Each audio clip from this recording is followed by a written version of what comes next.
کہ جب حضور مسجد نبوی سے باہر نکلتے ہیں تو آگے حضرت عمر و ابو بکر رضی اللہ تعالی عنہما کھڑے ہیں، چہرے کے اوپر عجیب اداسی ہے۔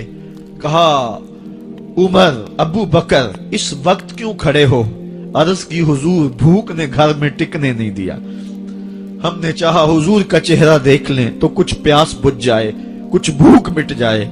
حضور نے فرمایا میرا حال بھی یہی ہے، جس چیز نے تجھے گھروں سے نکالا ہے وہی چیز مجھے گھر سے نکال لائی ہے۔ چلتے ہوئے حضرت ابو ایوب انصاری کے گھر کے قریب سے گزرے،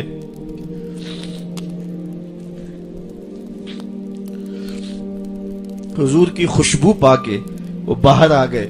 عرض کی بندہ نواز آج میرے مہمان نہیں بنتے؟ حضور نے کہا تمہاری مرضی۔ گھر لے گئے، چٹائی بچھائی، حضور کو بٹھایا، گھر والوں کو بکری کا بچہ ذبح کر کے دیا، کہا جلدی جلدی کھانا تیار کرو، میرے آقا کو بھوک لگی ہوگی۔ یہ کہہ کے واپس آئے، حضور کے پاس بیٹھے، نظر چہرے پہ پڑی تو گھبرا گئے۔ نکاحت کے آثار اتنے واضح تھے کہ سمجھ آ رہی تھی کتنے دنوں سے حضور نے کچھ نہیں کھایا۔ اٹھ کے باغ میں چلے گئے، کھجوروں کا خوشہ توڑا، حضور کے سامنے رکھا، کہا بندہ نواز جب تک کھانا تیار نہیں ہوتا یہ کھجوریں تناول فرمائیں۔ تھوڑی دیر کے بعد کھانا دسترخوان پہ لگ گیا، حضور سے عرض کی گئی حضور آئیں کھانا تناول کر لیں۔ حضور نے دسترخوان پر تشریف فرما ہو کر کے حضور نے کپڑا اٹھایا تو حضور نے جب دیکھا کہ کھانا ہے تو حضور نے ایک روٹی لی اور چند بوٹیاں اٹھائیں اور ایک خادم کو بلا کر کے کہا جاؤ ہمارے گھر دے آؤ، میری بیٹی فاطمہ کتنے دنوں سے بھوکی۔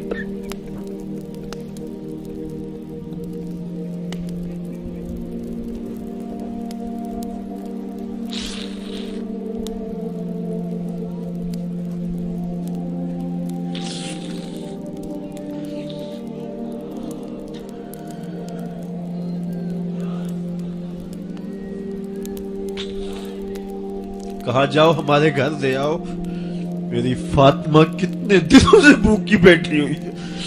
مال کے کونین ہیں گو پاس کچھ رکھتے نہیں، دو جہاں کی نعمتیں ہیں ان کے خالی ہاتھ میں۔ آپ کو پتا ہوگا کہ جب میرے رسول کا انتقال ہوا ہے، حضور کا وصال ہوا ہے، تو حضور کی ایک زرہ ایک یہودی کے گھر میں گروی رکھی ہوئی تھی، حضور نے زرہ رکھ کر کے اس سے قرض لیا ہوا تھا۔ یہ اسلام کی غربت کی کہانی ہے، اور پھر اللہ نے اسلام کو امارت کے رنگ بھی دیے۔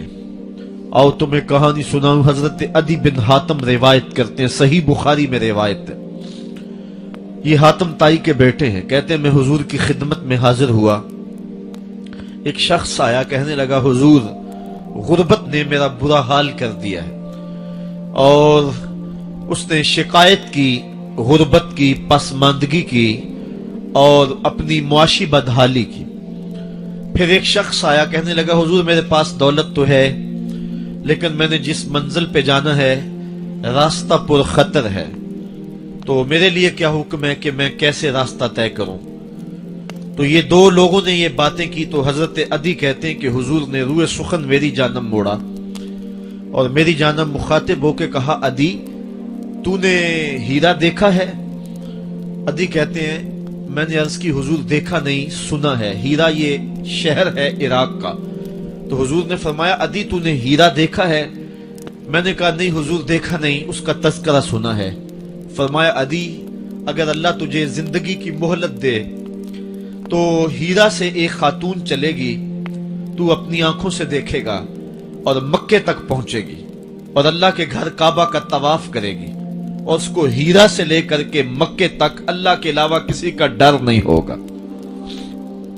کہتے ہیں کہ میں نے دل میں کہا کہ پھر بنو طے کے ڈاکو مر گئے ہوں گے جنہوں نے عرب کے اوپر روب ڈال رکھا ہے، تو وہ تو پھر ختم ہو گئے ہوں گے۔ کہتے ہیں میں ابھی سوچ ہی رہا تھا کہ حضور نے مزید میری حیرت میں اضافہ کرتے ہوئے کہا عدی اگر تجھے اللہ نے زندگی کی مہلت دی تو تو دیکھے گا کہ کسرا کے خزانے تیری جھولی میں ہوں گے۔ تو اس دور کی سپر طاقت تھی۔ میں نے کہا حضور کسرا بن ہرمز हुजूर ने फरमाया हाँ किसरा बिन हुरमज। कहते हैं कि हुजूर ने फिर फरमाया दी अगर तू जिंदगी पाई तो तू वो दिन भी देखेगा कि एक शख्स ज़कात की रकम लेकर के, ज़कात की चांदी लेकर के, ज़कात का सोना लेकर के निकलेगा और उसको कोई ज़कात का मुस्तहिक ही नहीं मिलेगा। हजरत अदी बिन हातिम कहते हैं कि फिर मैंने वो मंजर अपनी आंखों से देखा कि हीरा से एक खातून चली और मक्के तक पहुंची और अमन ऐसा था कि उसको अल्लाह के अलावा किसी का डर नहीं था। फिर वो लम्हे भी मैंने देखे कि किसरा बिन हुरमज के खजाने मस्जिद नबवी के बाहर पड़े हुए हैं। तो कहते हैं तीसरी चीज मैं देख ना सका और मैंने लोगों को कहा कि ये मैं तो नहीं देख सका, मेरी शायद जिंदगी वफा न करे, और अगर तुम्हारी जिंदगी वफा करे तो तुम देखना मेरे आका ने जो फरमाया था, दो बातें तो पूरी हो गई हैं और तीसरी बात तुम देख लोगे। हजरत यहया बिन सईद फरमाते हैं कि हजरत उमर बिन अब्दुल अजीज का जमाना था और उन्होंने मुझे अफ्रीका की जानब ज़कात वसूल करने के लिए भेजा। मैं वहां से ज़कात वसूल की और फिर मैं ज़कात लेने वाले मुस्तहकीन को ढूंढने लगा। तो कहते मुझे कोई मुस्तहिक ना मिला। फिर मैं गुलाम पकड़ता और उसके पैसे दे के उसको आजाद करवाता चला जाता। हजरत उमर बिन अब्दुल अजीज का जमाना है कि गवर्नर है इराक का। वो हजरत उमर बिन अब्दुल अजीज को लिखता है कि इतनी रकम है, इसका क्या करना है। तो उमर बिन अब्दुल अजीज कहते हैं रकम लेके यहां ना आना, वहां इराक के लोगों में बांट दो, जो ज़कात के मुस्तहिक हैं उनको तकसीम कर दो। तो गवर्नर लिखता है जो मुस्तहिक है उनको दे दी, अब कोई मुस्तहिक नहीं रहा तो मैं क्या करूं। तो हजरत उमर बिन अब्दुल अजीज कहते हैं जो मकरूज हैं उनका कर्ज उतार दो। तो कहते हैं कि हाँ कर्ज भी मैंने उतार दिया है, रकम फिर भी बच रही है, क्या करूं।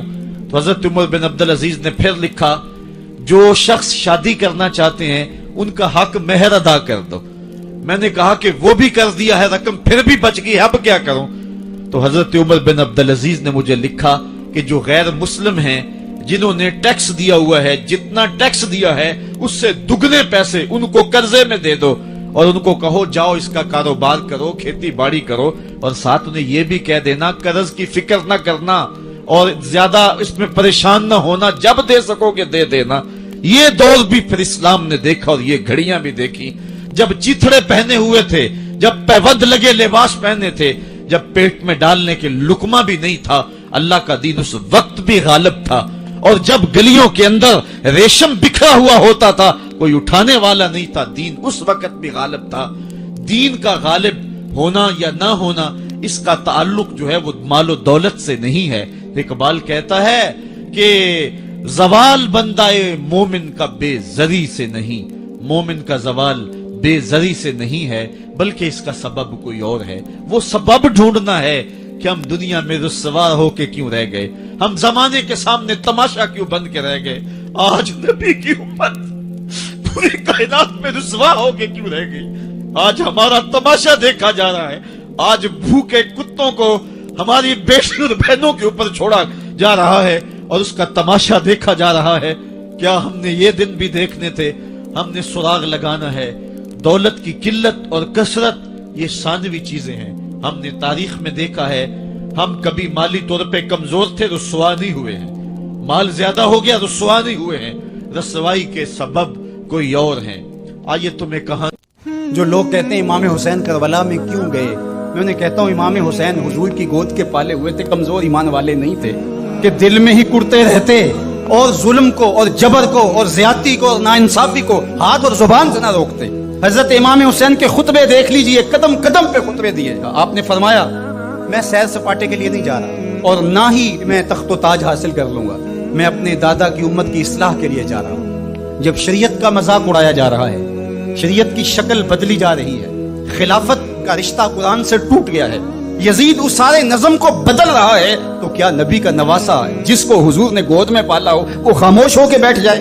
कहा हुसैन ऐसा नहीं होने देगा और इसकी जो भी कीमत अदा करना पड़ी हुसैन वो कीमत अदा करेगा। अगर हजरत इमाम हुसैन रज़ियल्लाहु ताला अन्हु उस वक्त करबला के तपते हुए रेगिस्तान में अपनी कुर्बानी पेश करके जबर का रास्ता न रोकते, इस्लाम की ये शक्ल जो आपको दिखाई दे रही है ये मौजूद ही न होती। उमर हाथ में तलवार लिए غیظ و غضب سے بھرے ہوئے گھر سے نکلتے ہیں کہ بانی اسلام کا چراغ بجھا دینا ہے۔ راستے میں ایک صاحب ملے اور کہا کہ خیر تو ہے، کدھر جا رہے ہو؟ کہا چراغ اسلام بجھانے جا رہا ہوں۔ مسکرا کے بولے گھر کی خبر تو لو۔ کہا میرے گھر کو کیا ہوا؟ کہا تمہاری بہن فاطمہ بھی نوکر بن گئی ہے رسول اللہ صلی اللہ علیہ وسلم۔ غصے سے بھرے ہوئے اپنی بہن کے گھر کا رخ کرتے ہیں۔ کہا تم سبھی ہو گئے ہو، دین چھوڑ دیا تم اور بے تحاشا مارنا شروع کیا۔ فاطمہ بنت خطاب بولی عمر تم خطاب کے بیٹے ہو، سنو میں بھی خطاب کی بیٹی، جو ظلم جو جبر کرنا ہے کرو، میں محمد عربی کا دامن نہیں چھوڑوں گی۔ کہا جو تم پڑھ رہے تھے مجھے بھی سنا سکتے ہو؟ کہا تمہیں غسل کرنا ہوگا۔ عمر اپنے بدن کو دھو رہے ہیں، میرا رب دل دھو رہا ہے۔ کہا عمر کی عمر برباد ہو گئی، مجھے لے چلو حضور کی چوکھٹ پہ۔